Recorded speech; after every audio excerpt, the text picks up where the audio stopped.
Welcome back to our August installment of the Digital Dealer Exclusives Mystery Quilt with Kimberbell and Material Girls. We are now halfway through our program, headed on the downhill, and if you remember, here was our clue for our August block hint. And if you are ready to see the reveal, here we go. Here is the look for August. In the month of August, we are going to make 2 blocks. Your hoop size is going to be 5 by 7 if you are not doing quilting in the hoop. If you are going to quilt in the hoop, you are going to need at least a 6.5 by 8.5 inch quilting area. In the world of Bernina, you're going to need a maxi hoop at least in order to quilt this project. We're going to need our light mesh cutaway or our poly mesh stabilizer for our hoop. You have your pieces of flexi foam that are in your kit, embellishment kit for this project, and we will need our fusible woven for the back of our base fabric and for the back of each of our applique fabrics. There are 3 applique fabrics in this project. We have the red for the flower, we have the green in the leaves, and then there is the white for the other flower. Here's our list of thread colors that we're going to need, and our background quilting is done in the cream color or whatever color as you choose. We do have some special alignment that needs to take place for our embroidery design on top of our quilting if we are quilting, pre-quilting our blocks. So when you open up your quilt design, which is going to be the 6 by 8 Spring 6 design, so here it is. Here's our 6 by 8. You can see it opens up in that maxi hoop. I'm going to add my embroidery design to it. So this is our embroidery design. You will see that they come in and center on each other. We need this bottom portion of our embroidery to be lined up with the very bottom line of our quilting.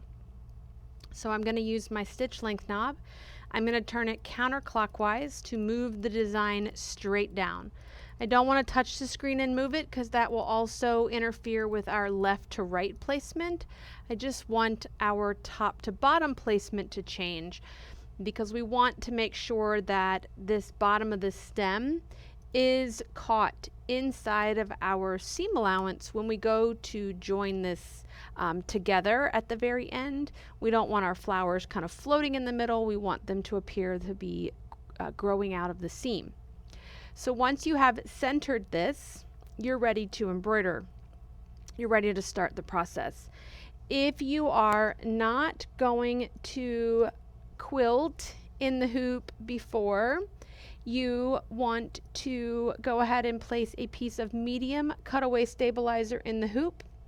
You are going to place it in the hoop. We are then going to open up the embroidery design.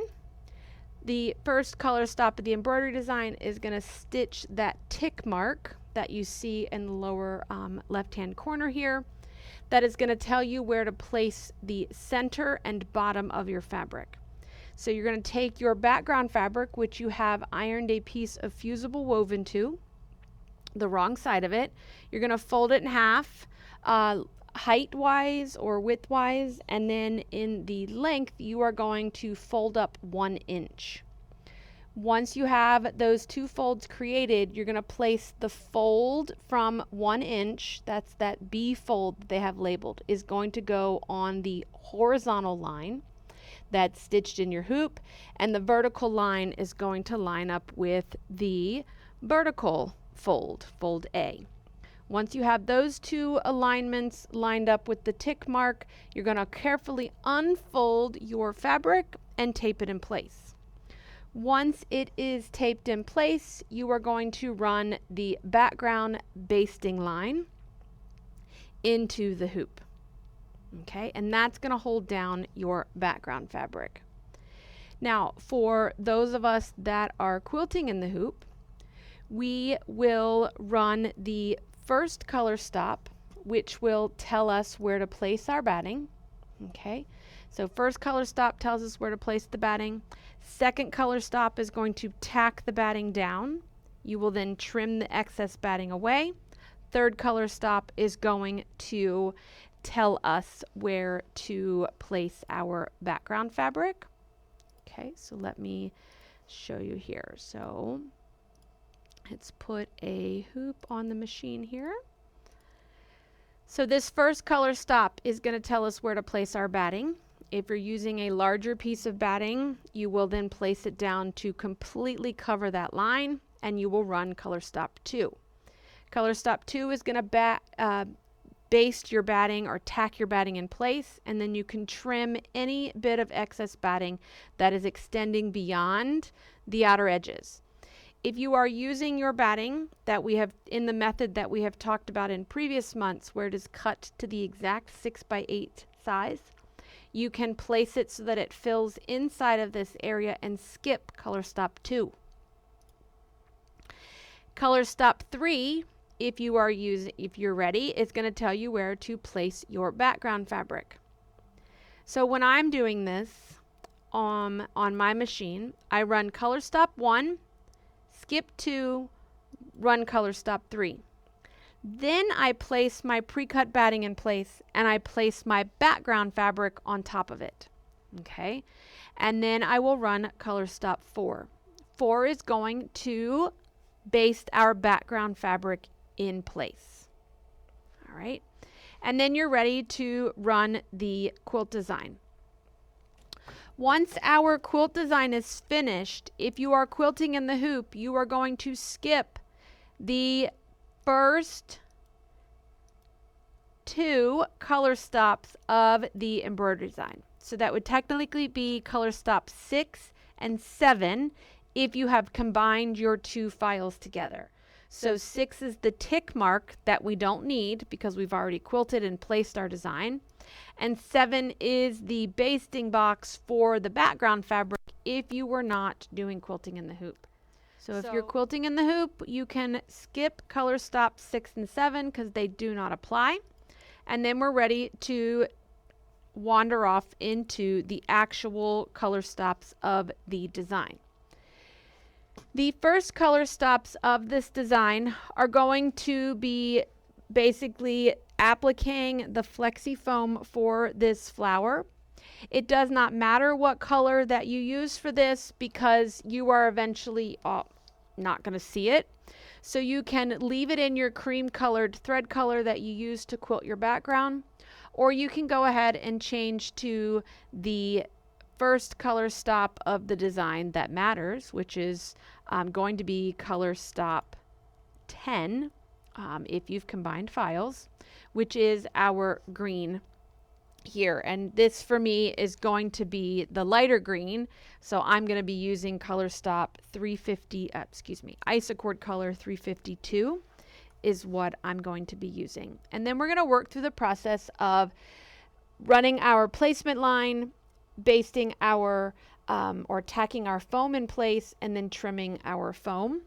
We are not going to then jump right to covering up or appliquing the fabric for this particular piece. So don't get excited and immediately change and start thinking you're going to applique this fabric. All right.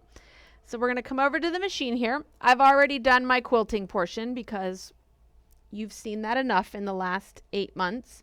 So I'm going to skip color stop 6 and color stop 7. So my first color stop is going to happen up here towards the middle of this block. It's going to run me a placement line.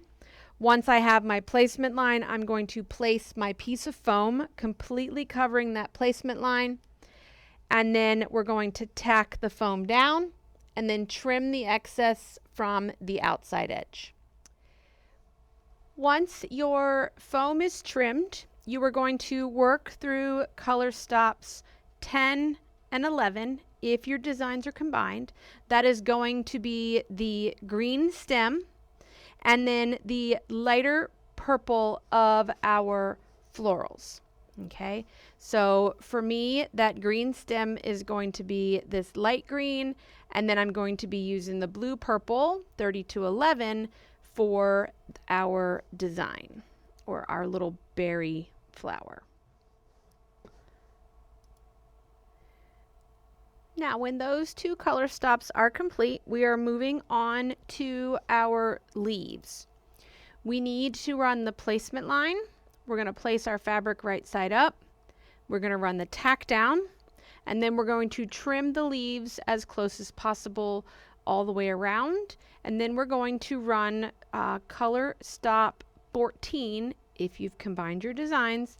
And that's going to stitch those leaf outlines, the stems, and a couple of other additional details.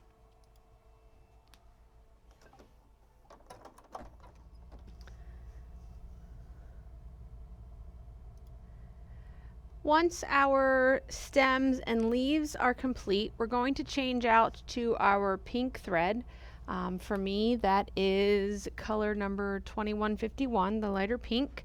We are going to run the placement line for our white flower applique. Now, I would make sure that you have applied a fusible woven to the wrong side of this fabric.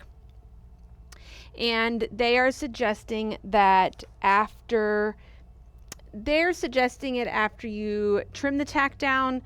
I would do it after you get it completely out of the hoop. What they are talking about there in terms of applying a preventative fray prevent product is that with this flower, we're not going to be cutting inside and around all of these edges. This is what we call a raw edge applique. So it's just going to do this straight stitch, and then we're just going to kind of roughly cut around the shape that we have. And so to prevent this from wanting to ravel any farther in, you may, once the design is finished, apply a little fray check around the edge. That's also why I kind of liked to apply a piece of fusible woven to the back of this. Not only is it going to block some of the background pattern from showing through, but it kind of secures the edges and is also going to act as kind of like a fray prevention. So once you have run your placement line, you will place your fabric, make sure it's right side up. Fusible woven and fabric are the same color, so make sure you pay attention to which one that you are placing right side up.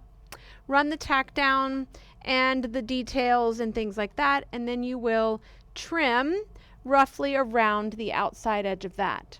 And then we will come back to running color stop 12, which is our lighter green. It's going to stitch the other stem that is attached to that white flower that we just appliqued, and a couple more leaves, and then we are going to change out to the red color and stitch the center of the next flower that we are going to applique.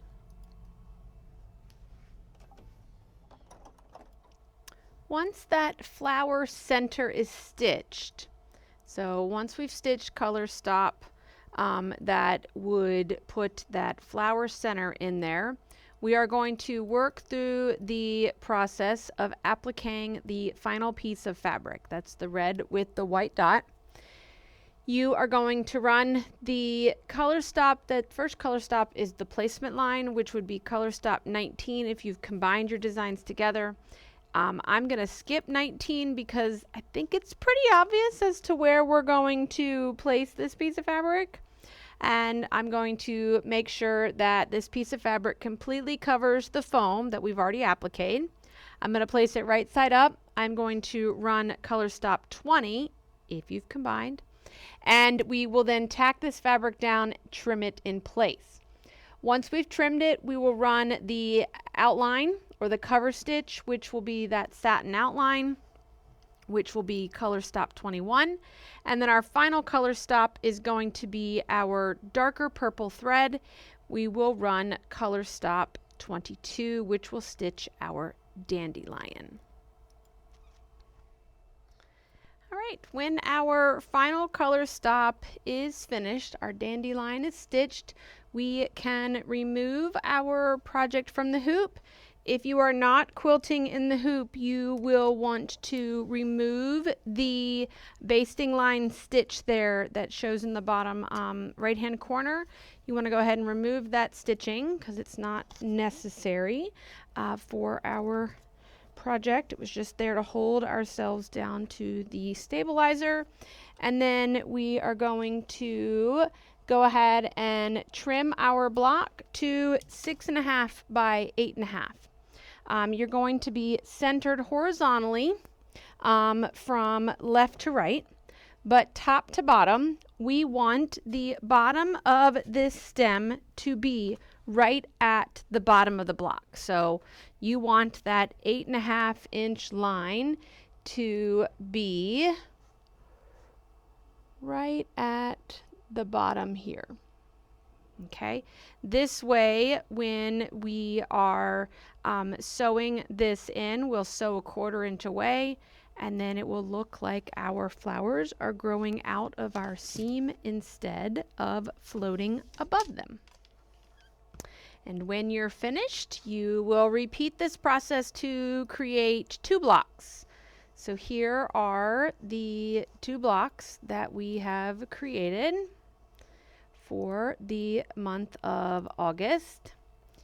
And if you are you ready to see your hint for the month of September? Here we go. All right, there is our September block hint. So we'll have to wait just a little bit before we get the reveal. I will be back at the beginning of September to show you what this block looks like. If you have any questions, please feel free to comment below. Also remember, like and subscribe. We'd love to have you come back, and I'll see you back here real soon for the next installment of our mystery wall hanging.